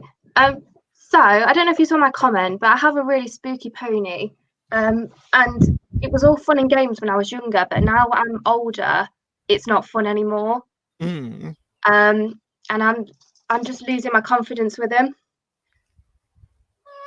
Okay, so where's just as we did with Fred, it's where's the joy? Where was or there's joy in it somewhere, and unless we find that joy, then we're not going to feel like working at it, working out our bite sizes or anything. Does that make sense? Did you hear conversation before. Yeah, I did. I think when I was younger, there was lots of people my age on the yard, and we used to have fun. We used to mess around. We used to swap ponies, and it was all great. And I think over the years, like me going away to uni, a lot of people came and went on the yard, and now it's because it's quite small. It's quite stagnant now. There's just a few people, but they own multiple horses, and I feel quite a lot of pressure from them because they're quite overbearing, and I don't really have anybody to learn with or mess around with or ride with anymore. So I don't really have the get up and go to want to get over the issue, even though I do, because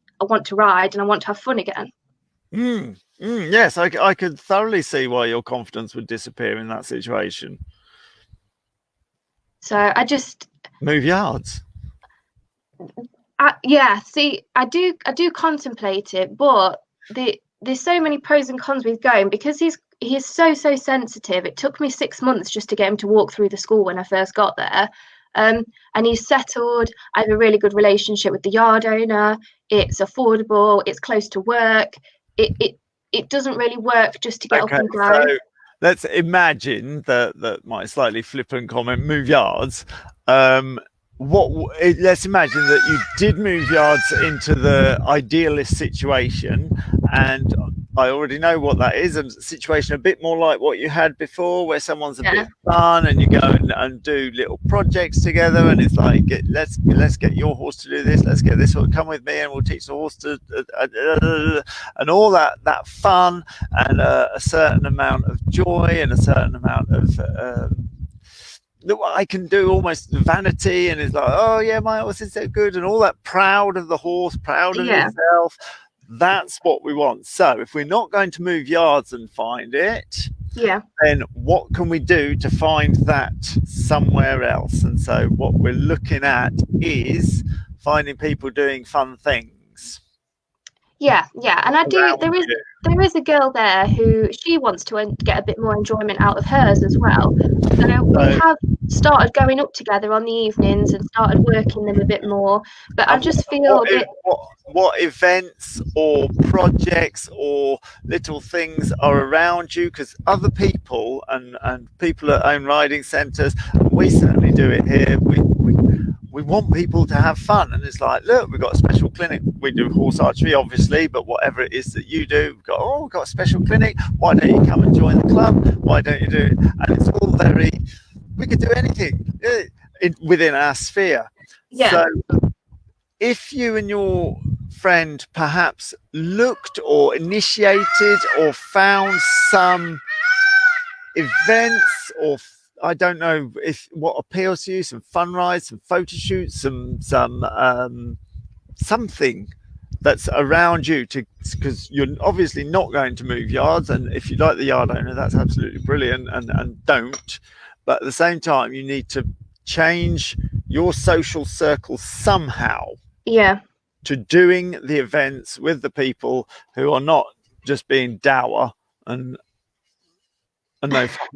The only other thing is, I think because it's gone on for so long, and I have lost, I mean, on the ground and everything, I'm fine with him, but ridden wise, I have got this mental block because he is so spooky.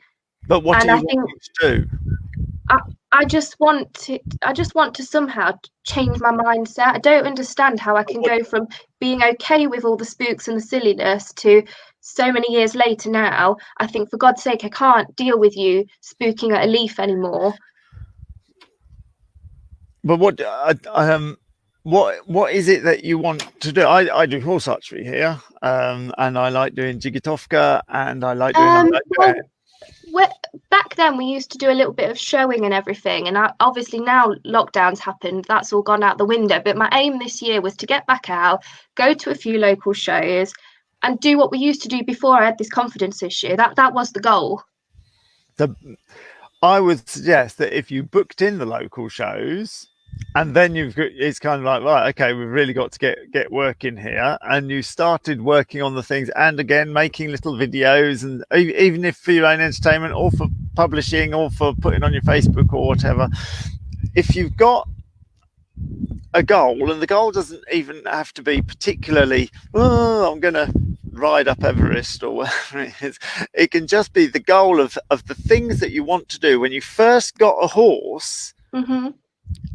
there was people like, why are you getting a horse? And it's like, well, because I want to do this or I want to do that. You might have a vision of a bunch of rosettes. I want it to win rosettes or something cute, or I just want it to be the best mannered horse, or I just want a photo of myself riding this horse over this landscape, or galloping on the beach is a perfect one. Loads of people just want to go galloping on the beach. Add in a few incidents, a few winters, a few time, a trip to university where now you've had a break and you've had some skills made, and all that galloping on the beach, going over Longman Pass and making a little video or having your photo taken of the horse laying down next to you and you're in a lovely dress and all that fun. Well, that goes with a few winters and then a few people saying, oh, you did that all wrong, you're lucky your head didn't come off. Yeah. So above all, if you find the fun and start, it's the difference between, the thing is, people get on and they want to train their horse, or they want to get the horse to go well or whatever, and you've got to do these things. It's like me getting into a car and you're saying, where are we going? And it's like, well, today I'm just going to get it into third and just keep it going at 2,500 revs, and we'll just do that for 10 minutes, and then I'm going to drop it down into second and go at 3,500 revs. And you're going, I thought we were going to Alton Towers. When you say get in the car, I thought it was Chessington. And I'm going, no, I'm just practicing. It's the same difference. Yeah. It's like, if you're going to get in the car, if you're going to get on the horse, it's to go to the horsey equivalent of Alton Towers. And you need to find out what that horsey equivalent of Alton Towers is. It's great that you've got someone with you, and that will drive you on. If the why is big, the how is easy. Okay. If the why is big, the how is easy. It will all sort itself out, and you will find a way to get over your nerves, because if you don't get over your nerves, you ain't going to Alton Towers. No. There's the joy. And that joy of going to the horse equivalent of Alton Towers or doing a showing or whatever it is, plus joy in the process of getting there, even the joy in getting over your nerves. Yeah, I mean, that'd be fantastic. Yeah. That can be a joyous process as well, and it is in so many other sports and pastimes and games. And you laugh and say, yeah, I used to be scared of that bit, or I was always scared that something would do something, that the tennis ball would hit me. Yeah. No, you're right. Yeah. So I think if I was to just like have the goal set in mind then, and then break it down on the way, then that is the only way to start getting over this then. If the why is big, the how is easy. Get the why you're doing it, focus on the joy that you're going to have, and then convert that into the bite-sized steps, and then it doesn't matter how small they are, and then take joy in the progression. So 2 weeks ago, all I could do was get on the horse, sit there for 5 seconds and get off again. But that was 2 weeks ago. Now I can sit on the horse, walk a circle and get off again. Yeah. I mean, it's not a big achievement by anybody's standards, but if you're progressing, and it's like now when I just think of sitting on the horse and not walking in a circle, that's super easy peasy. Yeah. Then there is joy. It's like, wow. Look at me taking control of me emotions. And what does that mean in other parts of my life? Yeah. Yeah. No, that's right. I mean, do you have any advice on dealing with other people at the yard that are quite critical? Because I don't necessarily have the thickest skin. And even though it's so easy to be like, well, just ignore them. It's quite hard to deal with when you think everybody has a negative opinion of the way you're approaching something. The only way to deal with negative opinions is to be massively compassionate. If anybody anybody is taking notice of you, that means that they're unhappy that they're not progressing on their horse. Okay. They would not be taking. Charlotte Dujardin wouldn't give a monkey's what you were doing unless you asked her for advice if she was on your yard. Yeah. She wouldn't take the blindest bit of notice because she's busy. She's got irons in her fire. She's got things she wants to do. She'd say good morning to you and maybe offer you a cup of coffee, and then she'd go out and do her horse, and she wouldn't give the blindest bit of notice. So if they're taking any notice of you at all, and certainly if they're thinking of telling you that you're doing it wrong, for some reason or other, they're desperate for status. Desperate, perhaps they see that you get on well with the yard owner and that affects their security. It's a personal thing about status. Maybe they think, who does she think she is because you've come on and taken your rightful amount of time in the arena, and or maybe you're just not taking enough notice of them and asking them for advice, and then they're a bit like, Yeah. why on earth? If you were here, like I do a lot of things on my horse. We go a lot of places. We've got competitions and international travel, and and if you were one of my liveries here, and we have got liveries here, and they just do their thing, and as long as they're happy, I'm happy. Yeah. And there's loads of advice I could offer them, and I don't because they haven't asked for it. Yeah. And so as long as they're happy, they're happy. And when they ask for it, I'll be more than pleased. But until then, not I ignore them in a nasty way, but I'm busy. There's one on the yard now. I've no idea what she's doing. No. Yeah. Because I'm doing this broadcast. But if I was in a bad place, I'd be like, I'll just go and see what she's doing. Why would you do that? The only reason you do that is something has made you feel that there's a threat to your status. Maybe they saw you ask somebody else for advice and didn't ask them. But whatever it is, it's because they're coming from a bad place. Yeah. And you have to be utterly compassionate about it and be like, I know you wanted me to ask you for advice. And I know that I didn't, but I'm not going to ask you for advice. And I feel a bit sorry that you're getting upset about that. No, I think, yes, yeah, you are. That's incredibly true. When you break it down like that, yeah, you do notice the little things that maybe that is why things are the way they are. Yeah. Well, like up here on my live thing, I've got an angry face. What is that? And I got a email the other day that was less than pleasant. The reason why people would take notice of me is because I'm doing something. Every time anyone's got anything to say, it's because I'm making progress on the road that I need to make. Otherwise, these people wouldn't notice me. If they're noticing you, they've got a problem. Yeah. Does that make sense? Because I'm a sensitive person as well. But I tell you what, you want to develop a thick skin, start putting out stuff about what you think about horses on the internet. Well, go on. Yeah. And it's just a skill that you have to develop. And if somebody can watch my free content, just saying, I think this, and come back so lividly angry, and I do get those comments, of course I do. Clearly, that's nothing to do with me and what I've said. You're right. Clearly, it's not. Because if you disagree, you say, well, I have to disagree, but not furious. Oh, there we are.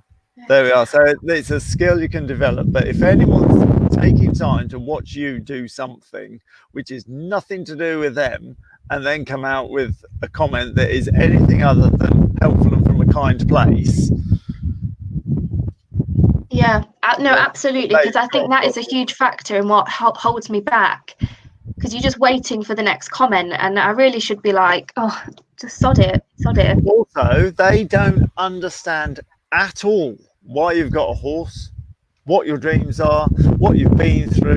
Not at all. If you were to watch me train here, unless you knew the ins and outs of my hopes, my dreams, my sport, my Jigitovka, my horse archery, like the film, I'm training a horse for a promotion, and it's got to have a robot sit on its back, so I've sprayed a mannequin silver and gaffer taped it to the saddle.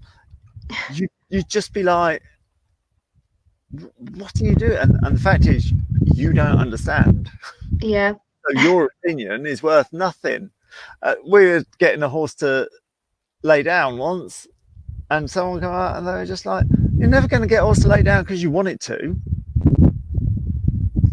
And the end result was he was mistaken because we were in the process of training the horse to lay it down. Yeah. He who says it can't be done shouldn't interrupt the one doing it. Absolutely. Yes, absolutely. Oh, tell you what, if you really want that, just secretly or even out loud, just have that little phrase in your back pocket. So next time you think it at them, Yeah. you shouldn't interrupt the one doing it, because they just don't know, and they're not paying your bills. No, true. But yes, to be fair, if you're a sensitive person, it is practice, but you can practice and you can get better at it. And bear in mind, if you become the champion of the world, how much criticism will you get then? Yeah. Yeah. If you're at Hoy's doing your showing and winning, how many people are going to put something horrible on your Facebook? Millions. Yeah. Because that's them upset that they're not at Hoy's. So if you're getting any comments at all, it's because you're doing something right. Yeah. No.